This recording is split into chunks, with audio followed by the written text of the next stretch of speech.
Hey guys, I'm A&G Designs, and today I'm showing you how to make your very own DM cloak.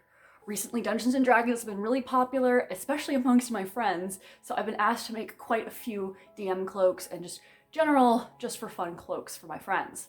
So, today I'll show you an easy way on how to make them, and also show you the pattern and the system that I've come up with to make them nice and fast, but also really nice. So first and foremost, before we start anything, the fabric you choose is only a little on the important side, of course, but it's the size of the fabric that's going to matter a lot for this particular tutorial. In my case, I'm using something called a suedine fabric. It has a suede look and the inside is usually a little satiny. It's actually quite nice to work with and I really like it. It's not a fabric you find every day, but that's what all of my cloaks are going to be made out of because Giroux Sewing Center stocks quite a lot of this fabric. When you purchase your fabric, you have to find out what the total width of your fabric is. And then you're going to purchase twice the width. So you'll have a perfect rectangle of fabric, so that when it's folded in half, you have a perfect square.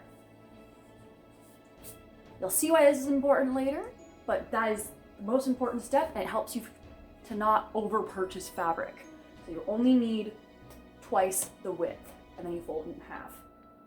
In my case, this one is 60 inches wide, so 60 inches times 2. And that's how you figure out how much fabric you need. That's all you'll need. You'll only have a little bit of scraps left by the end of this. Starting from the folded side, you're going to start to measure out your circle. The radius of your circle is going to be the width of your fabric. In my case, that is the 60 inches. You're going to take some chalk, and as you measure along, you're going to mark out each spot of where the radius reaches. In the end, you'll have a quarter circle, which when you cut out will end up being a half circle, which is exactly what you want. So keep marking things out and laying things flat. Look in the description to find a more detailed version of the images you see throughout this video. Now you're going to do the same exact thing at the neckline, except this time you're going to measure about 6.6 inches a radius. This is going to be quite enough to have enough space for an average size neck. If you need to be a bit bigger though, you can always do that.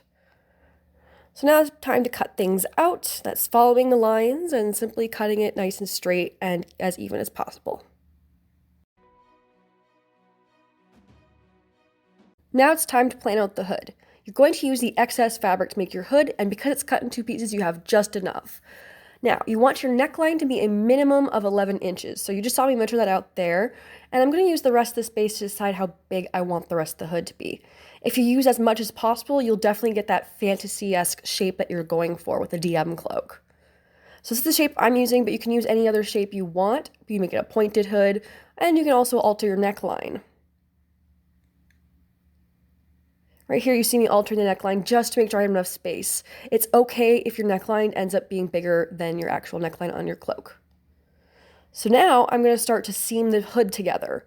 I'm putting the wrong sides together, and I am going to pin everything together here. Now, usually you go right sides together when you're sewing things together, but I'm going to be doing a French seam, so you will have to start with the wrong sides first. You'll see why in a little bit.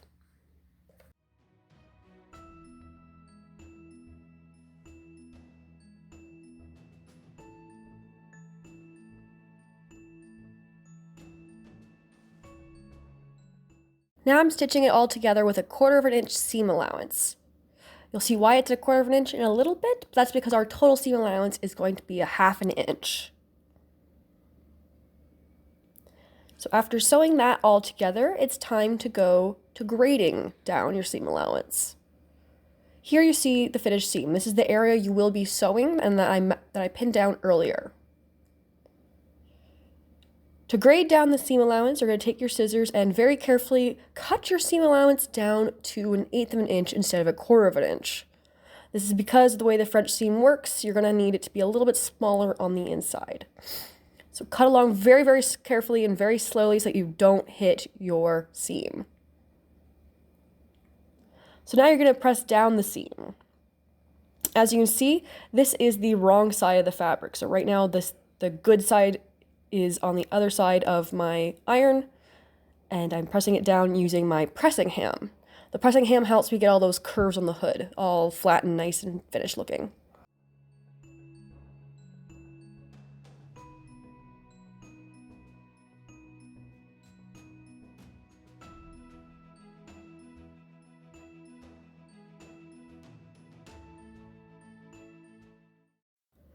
So now that you've pressed your seam, you're going to have this nice flat edge like this, and you're going to take it and fold it along itself.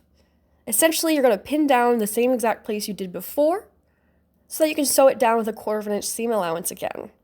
This way, your little now 1/8 of an inch that you've cut down will be on the inside and you won't see it. So the raw edge will be enclosed inside this seam right here.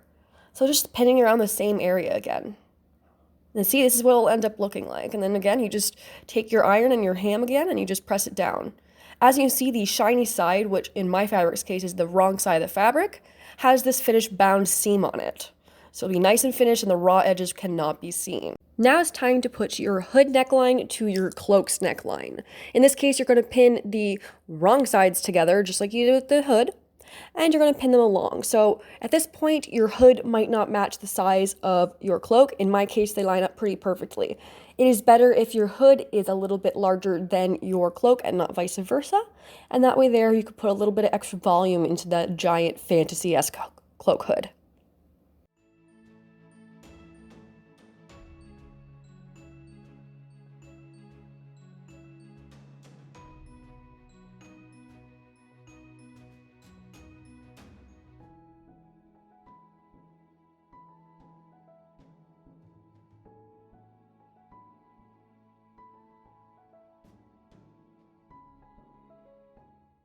Now that you have your seam done, you're now going to do what we did with the hood, and that is narrow down your seam allowance. You're going to grade it down to an 1/8 of an inch instead of the 1/4 inch it currently is. Be extra careful here because it can be very easy to catch because there's going to be a lot of fabric attached to this seam. So just be extra careful and diligent as you do this. And then once you do, just like with the hood, you're going to press down that seam because you want it to be nice and flat for when you go to encase the now graded down seam allowance afterwards.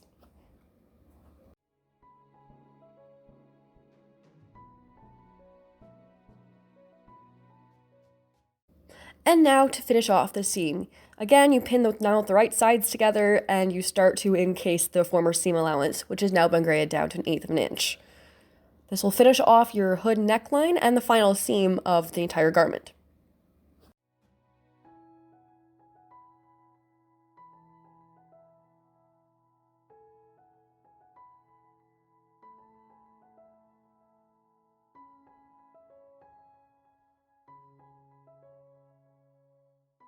Once your seams are done, it is now time to hem the garment. First, you're going to start by hemming the edge that goes from the floor all the way around to your hood and around again. So the front edge, the part of the cloak that opens and closes. To do this, you're going to fold over a 1/4 of an inch, press it down, and fold over a 1/4 of an inch again, as you can see me doing here. And after that, you simply go to your sewing machine and you stitch it down. This edge will go all around your hood once again. That area might be a little bit on the tricky side, but don't worry, with a little bit of patience, you can do it quite nicely. Take your time and make your edge nice and finished because, of course, this is part that people are actually going to see. Now that the edge that goes all around the front of your garment is done, it's time to do the hem. The hem is circular, so it's going to be a little trickier. So what you're going to do, again, fold it over a 1/4 of an inch and then a 1/4 of an inch again. This will take a little bit more patience due to the fact that, again, it is circular, and the circular part of the hem does not exactly want to cooperate as well. Just take some time and take some patience. This is going to be a much longer process than before because of the amount of curve. But as you can see, it will end up folding quite nicely. You might have to pin it down a bit, but then you just stitch it down and it ends up working out quite nicely. So after completing the hem at the bottom and the hem all around, the cloak will be at this point here. Quite nice, quite elegant. There's only one thing left to do, and that's where people have to start getting a little more creative. That is figuring out the closure on the front. One good way to close off the neckline would be to put a pair of hook and eyes like this right at the neck here. This way you kind of have an invisible look and it looks like it's just magically floating there. The method I prefer to use is to put a shank button right around there and put a little wire closure over here. So shank button is a button that has a little shank like this, one little loop at the bottom for the elastic or wire to loop around. And you just sew it into place. Now that my clasp is attached and is good to go, the garment is finished. So this is a finished DM cloak, ready for gaming or ready for whatever other adventures come their way. With the giant hood, of course, because you can't have a DM cloak without a giant hood, and actually quite a bit of length. This is a circle, so it will be quite flowy and nice when it's worn. And it can be worn in all sorts of adventures. So thank you guys so much for watching this tutorial on how to make your own DM cloak. I will have some information in the description with a little companion guide for the figuring out the pattern or what the length of the fabric you're going to need is. So take a look in there. I'm going to have some diagrams, some of which are probably shown throughout this video. So I hope this has helped some of you out, coming up with going on your grand adventures or whatever else you might be doing with a fabulous cloak. And hope you like, subscribe, and all that good stuff, and I'll see you in the next video. Please send me some of your creations if you decide to use this tutorial. Would really love to see what some of you come up with.